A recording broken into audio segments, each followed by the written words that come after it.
Hi. This week I thought I'd talk about a secret. Sorry, The Secret. You remember that book? Quite dubious, sort of new agey, stick $100 bill to the ceiling, look at it all night long, you'll get wealthy. And at the time I thought, what a load of, I can't think of another word, what a load of bollocks. Really. No one can believe this. But over the years, I've thought a little bit about ideas connected to it, and I'll be quite honest. One of the reasons is my wife is quite a spiritual person, and she spoke to me about these ideas of the laws of attraction. And in as diplomatic a way as I could muster, I said, no, I can't buy into any of this.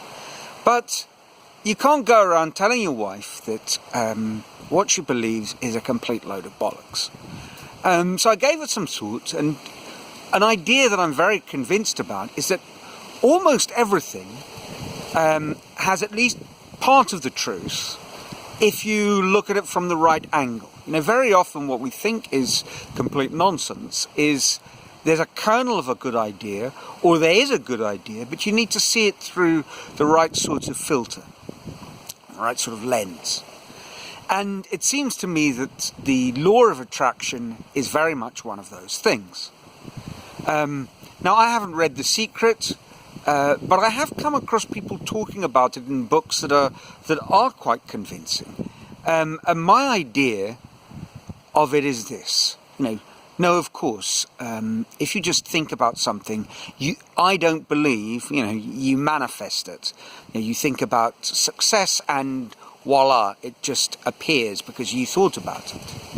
So what do I believe? In what sense could this be true?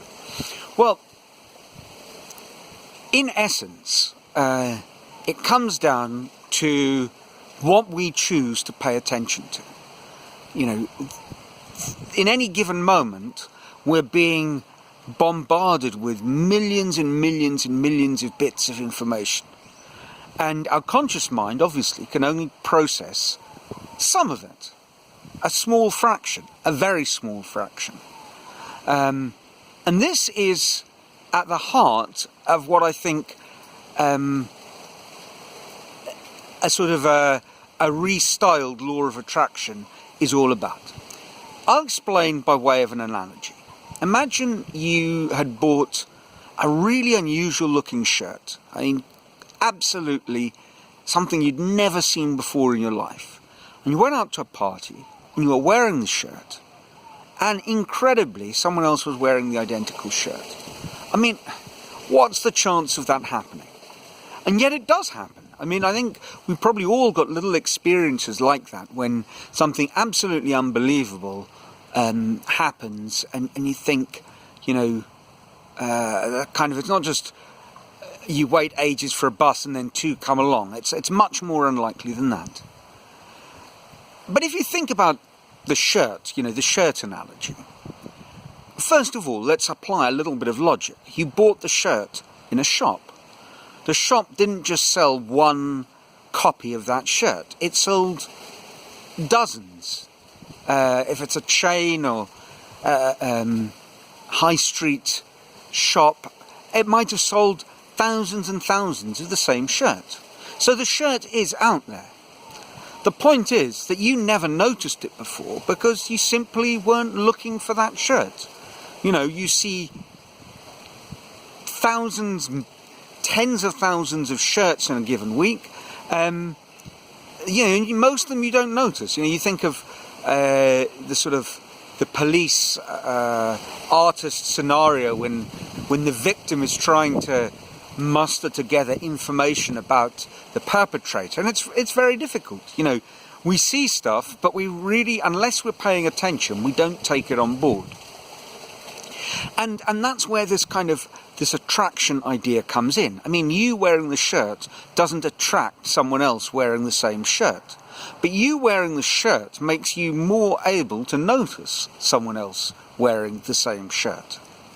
And so that was my way of thinking about this, what seemed a very fuzzy new agey kind of concept. And, you know, I had conversations with my wife.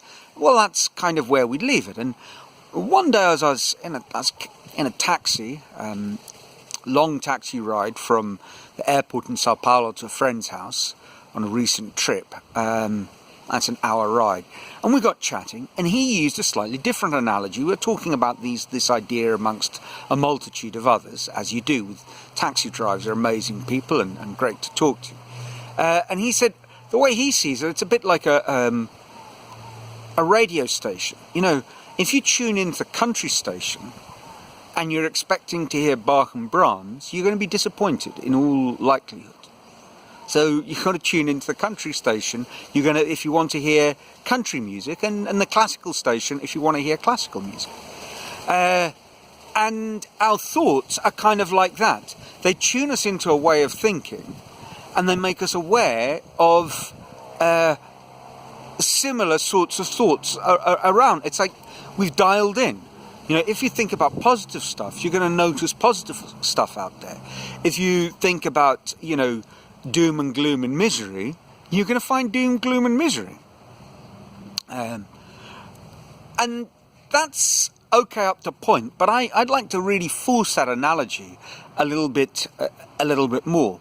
More than a radio station, I think of it a bit like, you know, those long-distance drivers and their CB radios.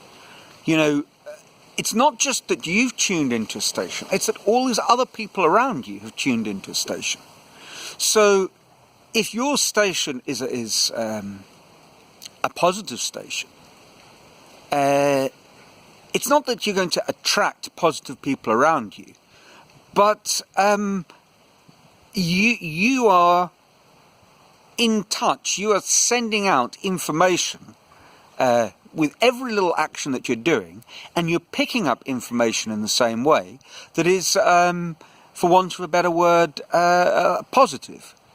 So, in that situation, in a interaction, a social interaction, where maybe if you were in a bad mood, or if you were just expecting the worst, there may be all manner of interactions where the person tuned in to the kind of, I hesitate to say vibe, but I think it's the right word, you know, kind of a positive vibe. That person is going to pick up on you, and you're going to pick up on them, you're going to have an exchange, and you're more likely to go somewhere that enhances what you're trying to accomplish in life. If you have sort of polluted your mind, I'm struggling for the right sort of words and struggling to avoid cliches, but I think maybe this is the kind of topic where cliches say it best. You know, if you've kind of polluted your mind with these negative ideas, or with the belief that stuff is not going to work out, the cues that you're putting out are going to hook you up with similar-minded people, and you know, you're going to find in each other the same sort of disappointment.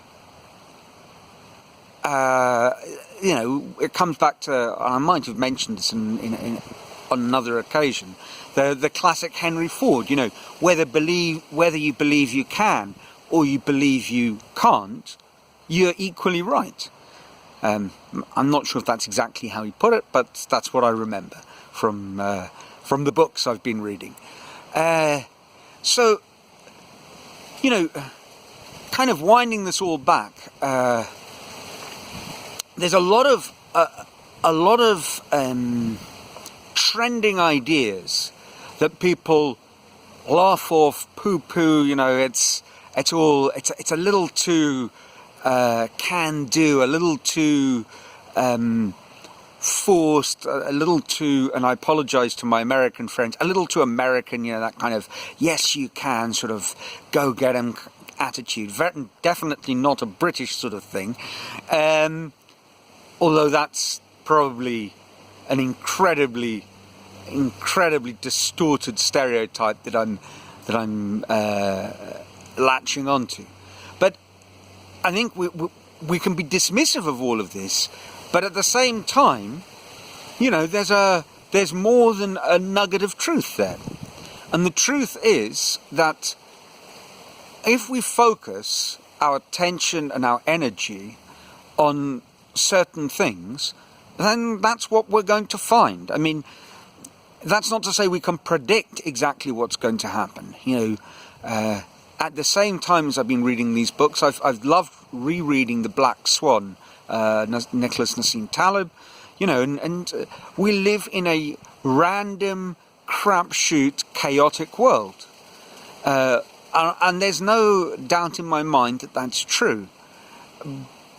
But whether we choose to kind of end up in the positive current or the negative current, how we choose to respond to these events, the people that we spend our time with, that we draw on, that we give to, you know, well, this is probably not so random.